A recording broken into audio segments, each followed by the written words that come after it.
आपने देखा होगा कि जेडीए की टीम यहाँ पे और जो लोकल एडमिनिस्ट्रेशन है और रेवेन्यू डिपार्टमेंट के लोग जो हैं यहाँ पे कार्रवाई कर रहे हैं।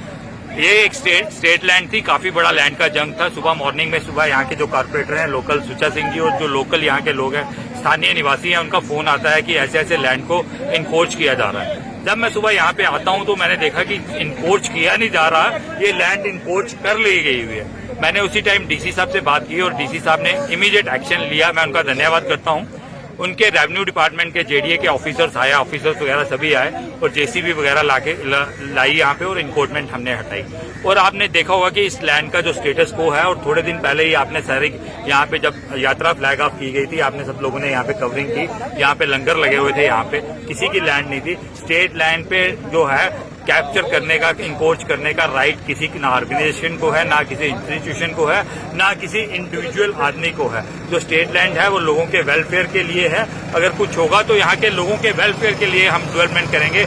आप एक तरफ से बोलते हो नशा मुक्त जम्मू कश्मीर, और यहाँ पे बच्चे खेल रहे होते हैं, वो लैंड आप इनकोच करके आप कौन सा वो आस्था की बात करते हो, कौन सा धर्म की बात करते हो? क्या आप आश्रम चला रहे हो कि आप लोगों के राइट्स को छीन के अपनी जगह पे कर रहे हो? जब आश्रम का काम होता है कि अपनी तरफ से लोगों की तरफ एक ज्ञान बांटना, ना कि लोगों की चीजों को कैप्चर करना और इनकोड करना।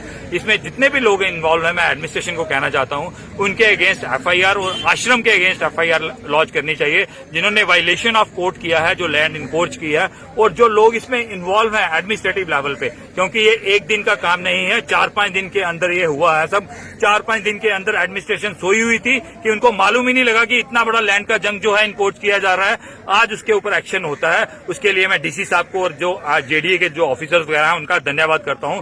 लेकिन उन ऑफिसर्स को भी स्पेयर नहीं किया जाएगा जिन्होंने ये साथ में होकर इनकोचमेंट क्या आश्रम को कोई जमीन पहले अलॉट की गई है? आश्रम को जो लैंड थी वो 200 कुछ कनाल अलॉटमेंट थी, उसकी वो लैंड की वो भी कैंसिल हो गई हुई है। वो भी अंडर कोर्ट है, उसका भी स्टेटस को है। इस लैंड को कभी अलॉटमेंट होती तो वो आपके पास डॉक्यूमेंट, लीगल डॉक्यूमेंट लेके आते।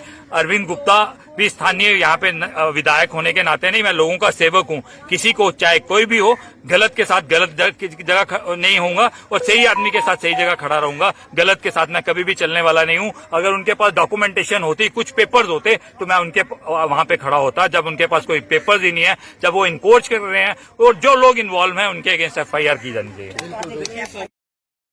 आपको लगता है इसमें कोई एडमिनिस्ट्रेटिव फेलियर भी है, क्योंकि रातों रात तो यहाँ पर इस तरह की फेंसिंग की नहीं होगी? नहीं सर बताएं क्या ये एडमिनिस्ट्रेटिव फेलियर तो नहीं हम लोग कह सकते। हमारे नोटिस में जैसे ही ये पहले मामला आया कि उसमें कुछ ये प्लांटेशन कर रहे हैं वहाँ पे, हमने उसी टाइम जेडीए डिपार्टमेंट जी की एक्चुअल में ये ओनर हैं, जो रेवेन्यू रिकॉर्ड में ओनर है वो जेडीए है। हमने जेडीए डिपार्टमेंट से संपर्क करा, उनको बोला कि आपकी लैंड पे कुछ शायद अप्रीहेंशन है कि वहाँ पे प्लांटेशन की आड़ में एनक्रोचमेंट हो सकती है।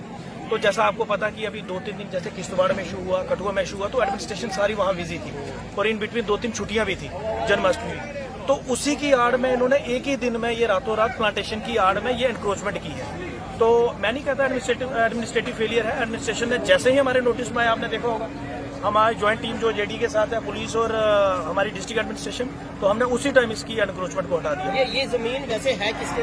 ये जेडीए की है, जेडीए की स्टेट लैंड है जो कि जेडीए डिपार्टमेंट। केस किसके साथ लगा हुआ है?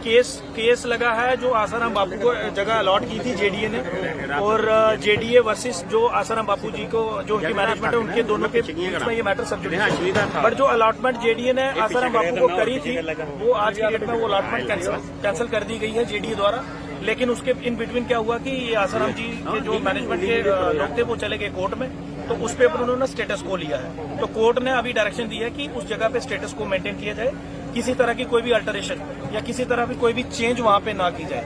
तो आपने खुद देखा होगा कि आसाराम बापू की तरफ से ही जो लोग यहाँ पे बैठे हुए हैं उनकी तरफ से यहाँ पे अल्टरेशन की गई, फेंसिंग की गई, प्लांटेशन की गई, तो कहीं ना कहीं उसकी भी वायलेशन है। तो जो भी ट्रेसपासिंग की गई है उसके जो भी इसके इन वायलेशन में है, एफआईआर 101% जो डायरेक्टर वीसी साहब हैं वो भी बोल के गए हैं, इनके ऊपर जो भी कानूनी कार्रवाई होगी वो होगी। मीडिया पत्रकारों के साथ भी जो है बदतमीजी, हाँ, वो भी हमारे नोटिस में आया है। हमने उनको बोला है कि इन राइटिंग में कंप्लेन दे दो।